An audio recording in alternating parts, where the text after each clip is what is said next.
ye ma adofo ne ahefo nyina akwa ba biem ene so ebre etimi awie du se wake up a ekoso yi ehon sem ye de kan kase ye mfa nka memo da abrani able nyina de beto dwa bia ye de beba makwa mu na motime hu se ne a enema no esi eko eti edamase bebrebe e ma obi bia akwa ba e de ba Alpha Studio Sports 104 so na eho na ensem ye bobo ano na yehwie egu e de amamo na da bia meka se obedi dwumadi bi se ya na onya aboafo bi so asene a na ode na ase etimi ede amawo mu enti yemfa enase emomo eso yasene R4 groups yadamase bebrebe saa so na eye eco neutral brand yadamase bebrebe Maseda spices Ghana and Ghana Bam yadamu nyina amase semabaso yasene ama yade ensemu eba mokwa mu na yebebo ne tew if you say emle anyhow because edani a commentary be flow enti o say etimi ebo ne tew ede ma mu na ene match say a to dwa no mon channel so see enetiye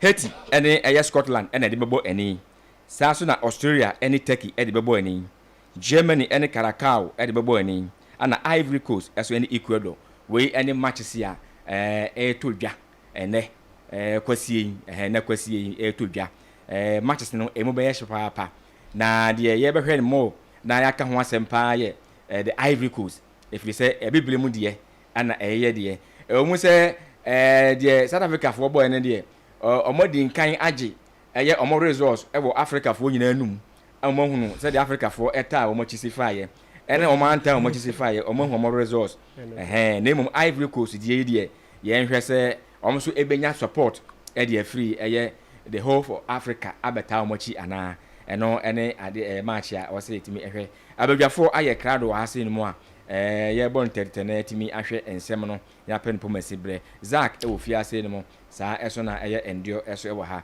abadwafo emamo nyina akwa ba kochi ejo so Mr. Ima ene Sunday ye kope park bi so kosi akan kakra na e dia bai enti atin se e wo se ne ntem na se Sunday so de onya kobobo wi a enka emutu ana mebo ene fufu ene mutu fufu kra na sometimes ya na Sunday na entire okay but enti nka TZ ene emutu okay enti nka ya fa anti ata akire ha ya na nka yatimi da na so adwuma no ho donti ana ya de abetena ye wi ana yeko wi ana yeko wi abadwafo yanko yenim match ene ye de kan hwe ana ye duel on Ivory Coast against Ecuador yenhwe endio Ivory Coast against Ecuador two nations who say big game at the two countries ni na Ecuador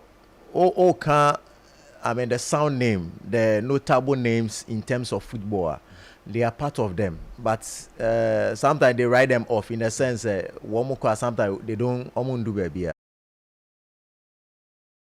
qualities because of say and normally North Americans and South America they play mainly in their domestic leagues, you know. They have equally good players because most of them ever from that area to the top leagues now. They don't come more.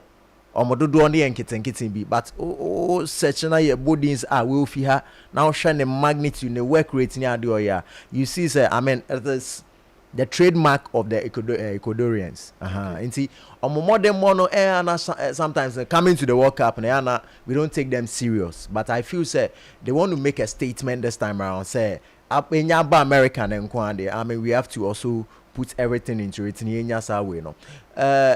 Share Ivory Coast winning the AFCON recently. I mean fighting for the Laureus. They believe say I mean it's time. Because they went down in two friends of the global tournament in the World Cup. Almost chance Amba from that instance. 2022 they were in there. So you see, sir, they were hungry for coming into the friends at the World Cup. You know. After winning the AFCON, they make it the yardstick. Sir, they will still maintain that local coach and bring him into the limelight. Show him, I mean, where he should, I mean. Get to and probably every coach Juma they give you targets and mainly even the AFCON wasn't a target for him. He came as a stopgap. Sure, and it wasn't a target for him, but take over or the boy because they see a future in him. So I believe, sir, You see, mostly an Africans, we don't going into tournaments. Sometimes our target is to reach the quarterfinal, the semi, and records are Dodoana, the Senegal, the Cameroon, and Ghana. We believe say be a say no to me do some mark now. You will be part of our teams na be a quarterfinal. Where to me do now. What's the target? Obia left a bar no. That is Morocco. So they believe say if they start well from the first game now, they can get somewhere in the second game and the subsequent game. Now, very fortunate, Udi Ted Impua, you have the chance even to play in the friends round of 32. So I believe, sir, with this quality they have, I mean, talking of Abranti Ebimo to say, this boy who plays in your friends Manchester City, Amad Diallo, you talk of your friends, Manchester United. I mean, they have quality. Some play in the Saudi Pro Leagues, but you see, that's where it is, sir. If you start well, I mean the journey of 1,000 miles beginning with the very first step. So I believe that if you start well, you can get somewhere. Okay. To me about, but with this Ecuador, because something like a middle table, I mean, for both countries, because Ivory Coast, one way or the other, is a top horse in Africa. So representing Africa, Ecuador also come as maybe the underdog for the Americans, because we know the likes of Argentina, the likes of your friends at Brazil are meant to take the lion's share of your friends the continent. So okay. I still believe, sir, Ecuador has what it takes, but hey, don't write Ivory Coast off. Okay. I think it's both teams to score. Both teams to score. Yes, or either say maybe over 1.5. Say 2 goals into me and game. Yes. Okay. And say Obibe win it dear, then probably it might be maybe a slight margin win for Ecuador, which I believe say they can do it. Okay. But say Ivory Coast win here, I wouldn't be surprised with the quality almost so one. But that's very endurance na moten and kano. Zach, Kochi. Yemfa asedamati for Ashafo and Alpha production team no, because I'm gonna boy net here. Kochi, the elephant of Cote d'Ivoire. This World Cup, me say one of the best tournament among, because we hear young Charter Kutomo and Simon Adingra, Ahmad Diallo, more young Baku Diamundi, or Bo Arbilas, or Nim Bob, or a young chat be or there. Players are produced from Ecuador League or South America, home, about Europe. Most Cancelo, Chelsea best midfielder, or no free. Pacho, Paris Saint-Germain defender, top or Henkapi, Estupina, Omunina, but top AC Milan, Arsenal, and Adia. It is said Ecuador for no match that plan is a bono. Brazil produce, Argentina produce, Uruguay produce. Other names here, yes, here no money country back, here no money border. Other names here produce. Since almost started from 2018, no. Almost World Cup qualifies. Almost our countries be brave. Almost the third position. Almost the third nation. Almost qualify. South America honum. Almost build the extent. After almost almost become power horse. Team beat South America. South America honum no. Almost become Argentina, Brazil, and Colombia mo. Inti game ready. Emu ready. And now here Cote d'Ivoire so I be brave idea. Almost all my idea. Because who to me my idea. Almost Man United ne. Simo Adingra mo hit to Europe ne. Inti players ne debut ho. Emu game no dem be shit. Ba game we there say me pa there say me wo paperwork because there be a me fa o say mo do because game no 50-50 game. We hwe we ahode 50-50 game. To me dem make on a draw. We going to draw. Me call it straight draw. Straight draw. Okay. And your mama had here where Ivory Coast preparation mo here they call e bag game ma. Last match on boy class on France. E trying 2-1. Yeah.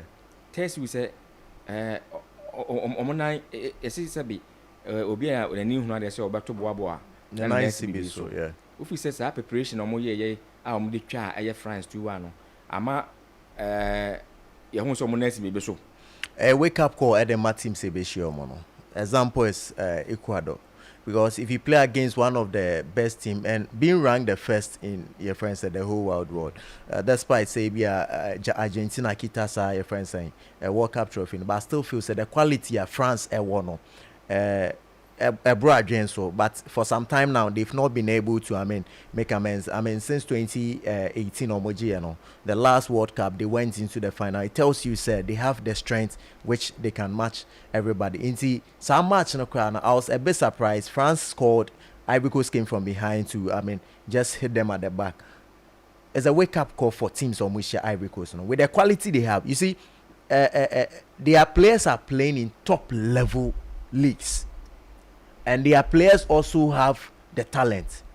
You see, and then IABB, Anka, we're talking of the strong horses of African football. They are part of South African horses, so they produce a lot of talent. Talk of Didier Drogba, Didier Zakura. You can name them. Wilfred Bonny. These were all. These were even coming down to memory lane, which I believe say almost some golden generation. But quickly. Re-establish a different golden generation, which I believe is game the better tough. Okay. I think it's a game the better is a match watch game between Ecuador and Oman the Ivory Coast. Sadia Mekano probably a both team to score. Yeah, for that game wouldn't be bad. Yeah. Okay. Zach, Osha Ecuador. Almost said that in your white. Yes. Almost mix. Blacks and crown what they was so. Because at the time I am a slave trade, yeah, pack a month for on far more. It would say Mojano, and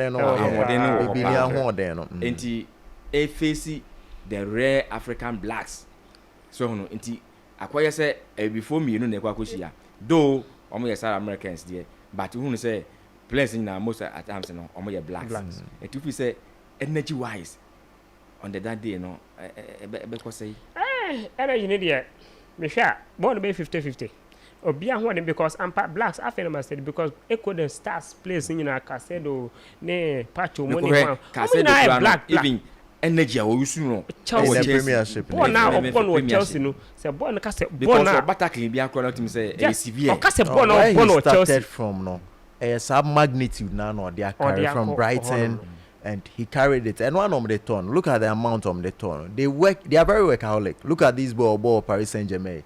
Pacho. Very fantastic player. And KPA from Leverkusen. So they have equally good stars. We are in to watch a fantastic. Into Estupina Munina into omo attack no.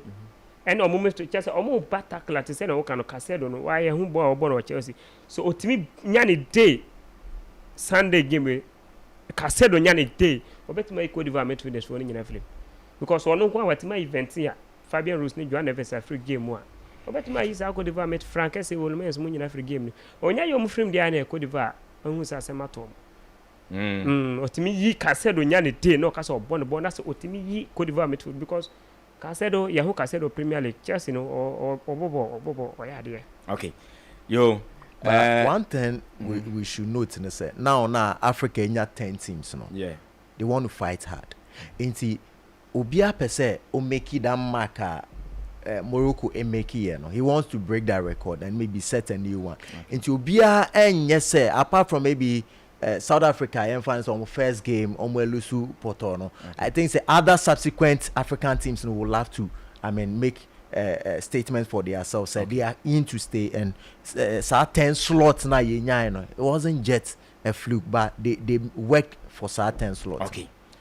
Ebeda I have phone na ase aha na ebrema kwan ama enenso dwumadie no yetimi edi asie na yabo awura chire hono meda abadwafo ase Zach ebeda ase bebrebe endio also yebeda ase bebrebe remo yefa na ase nkase na enfama omo eta yachi ema dwumadie edi eba wakwa mu eye eco neutral brand for yebeda mase bebrebe saa so na eye R4 groups yebeda mase Maseda spices yeda mase ana Ghana man ana afeso Ghana bam yeda mu nyina mase nyame adoma eye edadwada ochena yebeba na afi ya be wrap up matches ya to dwane nyina no results no nyina ya bo nyina no etimi ede amamo na mahu de esi ekofaye medin ede Emmanuel Afuakodua ne mdodo na afre me coach Nola me na mde dwuma de ho chia me yakopon ya adoma eye oda ochena yebesa ehia akramu